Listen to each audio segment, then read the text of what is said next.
یہ نقطہ مجھے سمجھ میں آیا فتح رضویہ سے، اعلیٰ حضرت کے فیض سے، اور یہ کتاب تیار کر لینے کے بعد اعلیٰ حضرت نے صاف لکھا ہے کہ موت مومن کے لیے کفارہ ہے۔ تو اعلیٰ حضرت فرماتے کہ کیا تعجب کہ جو ہمارے سامنے بے شک فاسق و فاجر تھا، سخت گناہگار تھا، وہ مرنے کے بعد اب اللہ تعالیٰ نے اس کی موت کو بطور کفارہ بنا کر اس کو پاک کر دیا، گناہوں سے وہ پاک ہو گیا ہو، وہ بخشا ہوا ہو، اللہ کی رحمت کو پہنچا ہوا ہو، وہ جنتی بن گیا ہو، حقدار ہو جنت کا، اللہ اس سے راضی ہو گیا ہو، تو ایسے کی غیبت تو بہت خطرناک ہوگی۔ تو اس نے مرنے کے بعد تو پتہ ہی نہیں ہے نا کہ وہ اپنے، اب تو اس کے گناہوں کا مسئلہ تو وہ جانے، اس کا رب جانے کہ اللہ نے معاف کیا نہیں کیا۔ ہمارے پاس تو کوئی اس کی کوئی ایسی تدبیر ہے نہیں کہ ہم کو پتہ چل جائے کہ اس کو اللہ نے معاف کر دیا ہے یا نہیں معاف کیا ہے، کہ یہ دوزخ میں ڈال دیا اس کو یا قبر میں یہ جل رہا ہے اپنی آگ میں، ہمیں کیا پتہ۔ تو اس لیے مرنے والے کی غیبت جو ہے وہ زندوں کی غیبت سے زیادہ سخت ہے، تو اسی لیے خودکشی والے کا تذکرہ جو ہے نا وہ بھی نہ کیا جائے۔ یہ اخبار والے دیتے ہیں، مجھے اس سے بھی شکایت ہے کہ نہیں دینا چاہیے، نام لے کر بالکل نام نشان سب ہوتا ہے، اس میں سبب بھی ہوتا ہے کہ اس وجہ سے اس نے غیبت کر وہ خودکشی کر دی۔ اب گھر والوں کو کتنی اس سے کوفت ہوتی ہوگی، کتنے بیچارے شرمندہ ہوتے ہوں گے، گھر والے چاہتے ہیں کہ چھپائیں، کسی کی خودکشی ہو جاتی ہے تو بعض پاورفل ہوتے ہیں وہ چھپا لیتے ہیں، ظاہر نہیں ہونے دیتے، اخبار میں نہیں آنے دیتے، تھانے میں کیس نہیں جانے دیتے، بچا لیتے۔ لیکن عام طور پہ آدمی اتنا پاورفل نہیں ہوتا کہ اپنے خودکشی کرنے والے خاندانی فرد کو بچا لے۔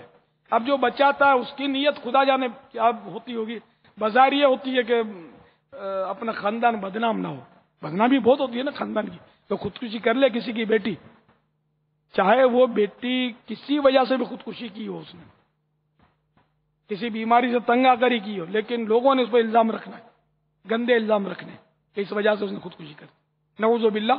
اس بیچاری مرحومہ پر مزید تہمت پر تہمت، تہمت پر تہمت۔ خودکشی کرنا حرام اور جہنم میں لے جانے والا کام ہے، مگر جہنم میں جھونکنا میرا اور آپ کا کام تو نہیں ہے نا، وہ تو اللہ کی مرضی ہے کہ اس کو ہو سکتا ہے بے حساب بخش دے اس خودکشی کرنے والے کو، اللہ چاہے تو۔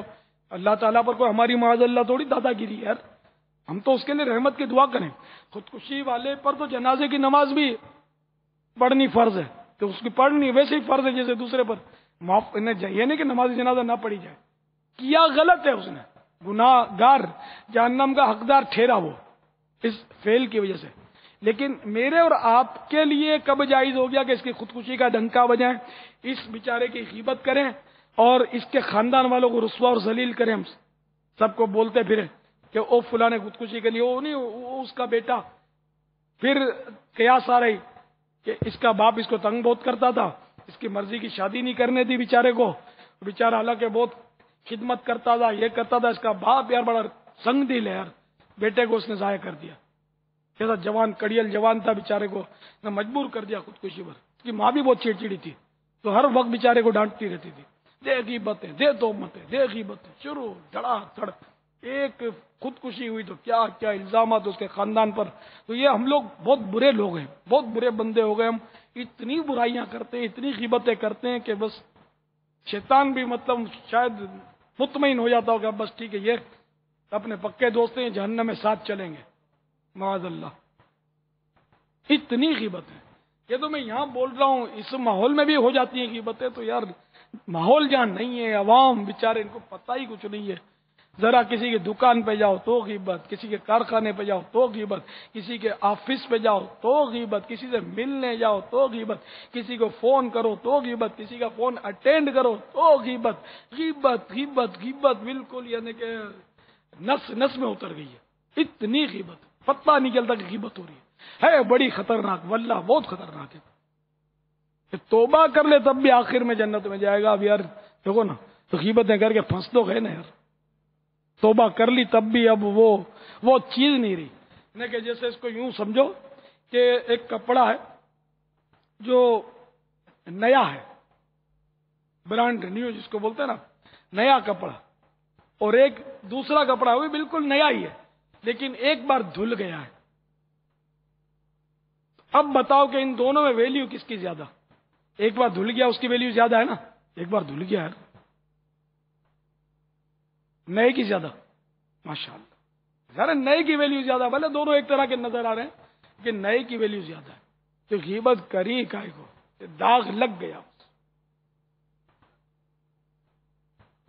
تو ہم لوگ مطلب بہت آزمائش ہے اس میں، غیبت بہت خطرناک ہو. تو کوئی اکا دکا کی ہو کسی نے، ایک بات ہے یہ بھی نہیں ہے. یہاں تو دن میں پتہ نہیں کتنی بار غیبتیں، ہوش ہی نہیں ہوتا. تیسرے کا تذکرہ نکلا تو وہ بچ کے جا نہیں سکتا، اس کی کچھ نہ کچھ برائی تو ہم نے کرنی ہے. جو آ کر دو ہم کھڑے ہیں، دو دوست، تیسرا آ کے مل کے چلا گیا. اب پہلے تو ماشاء اللہ یار، اب اجتماع میں نظر نہیں آتا یار کچھ مدنی قافلے کی ترکیب کرو. یار ایسا نہیں کرو، ٹائم دو یار، کب سفر کرو. نہیں وعدہ کرو یار. اچھا مصروفیت. 1 مہینے کے بعد دیکھو پکی بات، ہاں انشاءاللہ. وہ چلا گیا. پھر کیا یار، بڑا سخت دل ہے، بڑے عرصے سے اس پر میں انفرادی کوشش کر رہا تھا، آج یہ کم وقت گلا گیا، سیٹ ہوتا ہی نہیں تھا.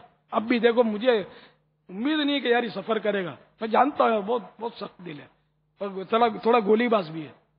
جھوٹ بول کے میرے کو لگتا ہے ہم کو سیٹ کر دیا کہ یار یہ مولوی نہیں سمجھتے ہوئے سب سمجھتا ہوں، اپنے کو ایسے بنا کے چلا گیا. اب ہو گیا. یار آپ کائے کو نیکی کی دعوت دیتے ہو میرے باپ؟ آپ گھر پہ چپ چاپ بیٹھو نا یار، پیسے کما کے ماں باپ کی خدمت کرو یار. ایسی نیکی کی دعوت کے لیے اللہ تعالیٰ آپ کا محتاج تو نہیں ہے نا. اللہ تعالیٰ کسی کا محتاج نہیں ہے، نبیوں کا بھی محتاج نہیں ہے. اللہ تعالیٰ کسی کا محتاج نہیں. تو انبیاء علیہ السلام تو معصوم ہے، تو اللہ نے چاہا کہ وہ نیکی کی دعوت دے تو وہ نیکی کی دعوت دی انبیاء کرام علیہ السلام نے. تو یار ہم نیکی کی دعوت دیں، اور بیچارے کو جس کو نیکی کی دعوت دی اس غریب نے وعدہ بھی کر لیا، ہاں بھی بول دیا، ٹھیک ہے پہلے 99 مرتبہ ہاں بولا تھا اور نہیں آیا، تو 100ویں بار ہاں بول گیا تو بھی امید رکھو نا آ جائے گا. غیبتیں کا کر دو. سخت دل تو آپ نے کون سا اس کے دل کو ٹھوک بجا کر دیکھ لیا کہ یار بہت سخت ہے دل، کیسے پتا چلا کہ سخت دل ہے؟ بہت کٹا ہے یار، تھوڑا ضدی بھی ہے یار، مانتا نہیں ہے. بڑی مشکل آج ہاں اس نے بولی ہے، شاید یہ بھی لگتا ہے جلدی ہے یا بیزار ہو گیا ہے کہ مولانا لوگ یار ویسے جان نہیں چھوڑیں گے، ابھی گھنٹے تک لگے رہیں گے، ہاں بول کے جان چھوڑو تو بھاگ جائے. ہاں بول کے یہ کیا ہے یار قافلے میں. یار کیا کریں، یہ ہے ہمارے یہاں صورتحال اس ٹائپ کی بہت ہے. اس میں خالی غیبت نہیں، تہمت بھی ہے، بدگمانی بھی ہے، بہت کچھ ہے. اگر وہ آپ کے ماتحت ہے، نگران ایسا بولتا ہے، دوسرا بیچارہ ماتحت ہے، تو وہ پھر اس کی بد تربیت بھی ہے، غلط تربیت بھی ہو رہی ہے. نگران پاک بولے، نگران ناپاک ہے. جو غیبت کرتا نگران پاک کا ہو گیا. ناپاک نگران نے اپنے وہ ماتحت کو بھی ناپاک کرنا شروع کر دیا، اس کو غیبت کی ٹریننگ دینی شروع کر دی. وہ بھی پھر آگے وہی شاید بولے کیا یار وہ فلاں بڑا سخت دل ہے، فلاں بڑا سنگ دل ہے. یار ادھر ہم نیکی کی دعوت دینے گئے، وہ فلاں دکاندار تو یار بہت وائڈا ہے یار، بہت ٹیڑھا. کوئی رپلائی نہیں دی ہم کو یار، نو لپ دی، ناک کٹ گئی ہماری. سارا ہم نے بولا چپ چاپ سن لیا. پھر ہم نے بولا کہ مغرب کی نماز ذرا آپ اس مسجد میں پڑھ لینا، تو ہم کو یار جواب ہی نہیں دیا، یوں منہ پھلا کے خالی دیکھتا رہا ہم کو. اب کتنی غیبتیں کر لی، کتنی برائیاں کر لی اپنوں نے، کیا ضرورت، کیا حاجت ہے اس کی. ایک ایک لفظ کا قیامت کے دن حساب ہے کہ ہم کو اس کی کوئی یعنی کہ معاذ اللہ پرواہ ہی نہیں ہے، احساس ہی نہیں ہے، سوچ ہی نہیں ہے، اس طرف توجہ ہی نہیں ہے. تو اس لیے بس اللہ کرے یہ ذہن بن جائے کہ تیسرے کا منفی تذکرہ نہ ہو جب تک شریعت اجازت نہ دے. ہم خب اگر تذکرے شروع کرتے ہیں نا تیسرے کے، پھر منفی، مائنس، نیگیٹو، تنقید بیجا، عیب اچھالنے والی تنقید، تہمت لگانے والی تنقید، اس کو ڈیگریڈ کرنے والی تنقید، ہم لوگ اس میں پڑ جاتے ہیں عموماً. ہائے ہائے کیا ہوگا.